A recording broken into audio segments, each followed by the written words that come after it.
दिल्ली में प्रदूषण नियंत्रण के लिए सरकार ने एक बड़ा और सख्त कदम उठाया है, जिसे वाहन स्क्रैप नीति कहा जा रहा है।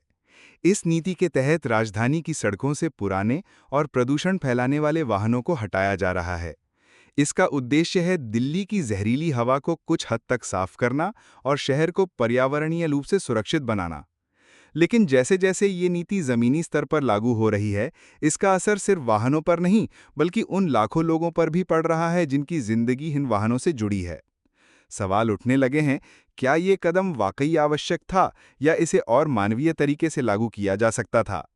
दिल्ली के पॉल्यूशन को देखते हुए माननीय सुप्रीम कोर्ट और पॉल्यूशन पॉल्यूशन कंट्रोल बॉडीज जो हैं, CAMQ इत्यादि, सब लोग इस विषय की संगीनता को देखते हुए लगातार ये बात कह रहे हैं कि एंड ऑफ लाइफ व्हीकल्स को बंद किया जाना चाहिए।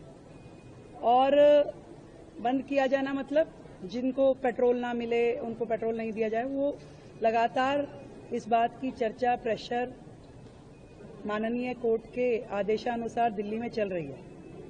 हम भी ये सोचते हैं कि ये चीज़ें किस तरीके से इम्प्लीमेंट हो, सरकार भी उसको देख रही है। कैमरों के ऊपर बहुत बड़ी इसमें डिपेंडेंसी है कि पेट्रोल पंप पे जो कैमरों की बात माननीय कोर्ट द्वारा। दिल्ली सरकार की ये नीति केंद्र सरकार की राष्ट्रीय वाहन स्क्रैपिंग पॉलिसी 2021 के अनुरूप है।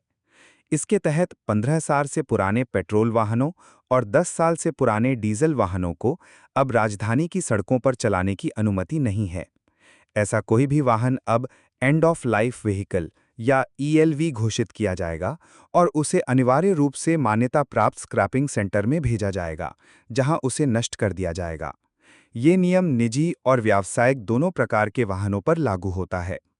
परिवहन विभाग और ट्रैफिक पुलिस की संयुक्त कार्रवाई में पिछले कुछ दिनों में हजारों वाहनों को जब्त किया जा चुका है। सरकार का कहना है कि ये नीति पर्यावरण की रक्षा के लिए अनिवार्य है। पुराने वाहन, विशेष रूप से 10-15 साल पुराने डीजल इंजन वाले वाहन, आज के BS6 मानकों के मुकाबले कई गुना ज्यादा प्रदूषण फैलाते हैं।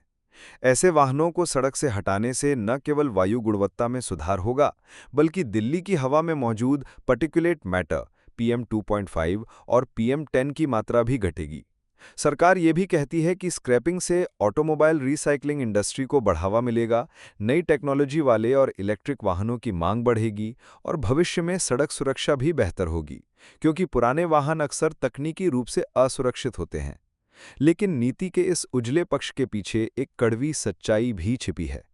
इस नियम का सबसे बड़ा असर उन लाखों लोगों पर पड़ा है जिनकी आजीविका, आवागमन और जीवन वाहन से जुड़ा हुआ है। दिल्ली के भीतर टैक्सी चालक, ऑटो रिक्शा चालक, सामान ढोने वाले ट्रक मालिक, दूध वाले, सब्जी विक्रेता और निजी कार उपयोग करने वाले मध्यम वर्गीय लोग बड़ी संख्या में पुराने वाहनों का उपयोग करते थे। अब जब अचानक उनकी गाड़ियां अवैध घोषित कर दी गईं, तो उनका दैनिक जीवन अस्त-व्यस्त हो गया है। न केवल ये गाड़ियां जब्त की जा रही हैं, बल्कि कई मामलों में बिना पूर्व सूचना के स्क्रैपिंग सेंटर तक भेज दी गईं, जिससे लोगों को गहरी भावनात्मक और आर्थिक चोट लगी है। इन तमाम मुद्दों को लेकर अब विरोध के स्वर तेज हो रहे हैं। विपक्षी दलों ने इस नीति को गरीब विरोधी, जन विरोधी और असंवेदनशील करार दिया है।